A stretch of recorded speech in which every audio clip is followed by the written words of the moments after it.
friends, and he's a good man.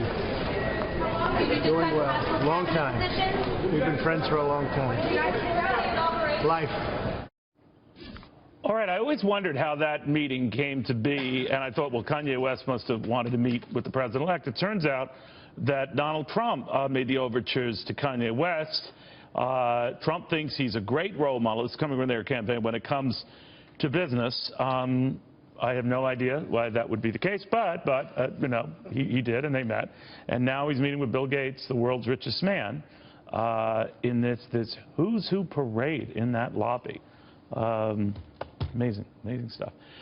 Here's another amazing guy, Charlie Gasparino, with the very latest on how this cabinet is taking shape, who's in, who's out, how it's all coming together. Yeah, from an economic standpoint, Kanye West has nothing to do with this part of the show. Although, unless you want to put Scaramucci in the same category, some people do. You know, they're both kind of like, you know, hip and cool, and you know, and they, you know. But Anthony does usher people in and out of Trump Tower. You see that? He's like kind of their millionaire usher. But he's not their millionaire usher. But go ahead. But yes, he is.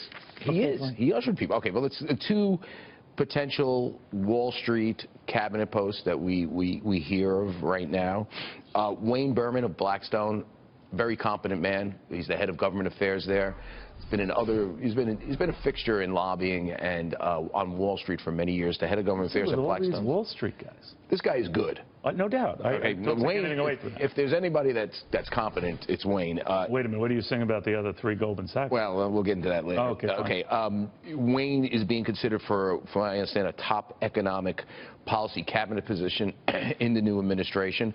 Well, we're running out of them. What would it be? I think something on trade. Okay. I think it's something that's not as trade rep. Yeah, I don't know. Oh, really? Okay. I don't know. Okay. I don't know. I mean, I heard it's trade, it's cabinet. I heard it's at that level. So, you know, and that would be a good position for him, because he knows that stuff inside and out. I mean, he knows the confluence of business and politics better than anybody I know. Then it's Scaramucci. Now, here's what we reported exclusively last night, that Anthony Scaramucci, the head of Skybridge Capital, used to run Wall Street Week here, used to be on the show with us, is now shopping at least his chunk of Skybridge Capital. There's a non-disclosure agreement. There's a book. Essentially, it's when you shop something of that magnitude, a book gets a book. I always thought he owned all of it. He doesn't. He owns the majority of it. I think it's more than 50%. He has other partners. So that book is now being circulated around Wall Street to potential buyers. Okay. And which is the indication that he is looking for some sort of job within the Trump administration, because you can't put that quite in a blind trust. You have to get rid of it. Now, here's the sort of ups and downs of this whole thing with Anthony. Number one, we should point out that he has $11 billion in assets. For year to date, it has lost 1.5%, while the S&P has gained 10%. Hedge funds have not done very well. So it's not going to be a totally easy sell. On the other hand, if you buy it, you're buying it knowing his stake that you got a friend in Anthony Scaramucci who's probably going to be in the Trump administration. I mean, that's what this signals. And he, from what I understand from friends of his, it's amazing all the cabinet picks have to go through this exhaustive clearing their financial dealings.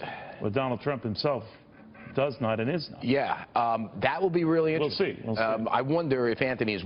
There's lots of speculation out there that Anthony is actually working with him on how he's going to deal with his. Going to do that. By the way, the role that the kids would play. Now that he was supposed to address all this tomorrow. Right now, he put that off. Right. What do you read into that?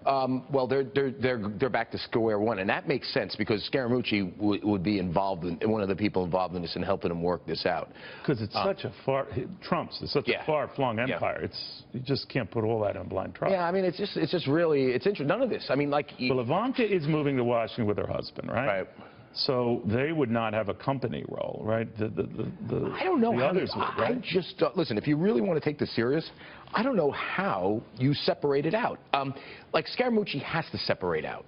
There's no doubt. Even though he can wink and nod and say, I'm still there with you. If you buy this, you still have a friend in me and the Trump administration. And, listen, his game is to get $100 million for this thing. Whether that's possible, I have no idea. Really? In this environment, very difficult. He also has to get rid of the Department of Labor fiduciary rule. His fund of funds is sold through brokers. if a broker is considered a fiduciary, as Obama made it right now, I mean, he has this sort of extra legal barrier to selling you something. He has to be sure that that thing is good for you, it's totally appropriate for you. Fund of funds are generally loaded with a lot of fees, so he's got to get rid of. But he's definitely putting this thing up for sale. Yeah, but there's a lot of.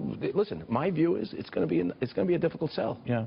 I mean, does he still talk to you now that you've broken this? Or? I don't know. I'm just laying out the facts. Sure. You know, just the facts, man. That's all you are. There's Yeah, Clark Kent with just an Italian little... Clark Kent with a little garlic. Yeah, that's all we're saying. Yeah, all right.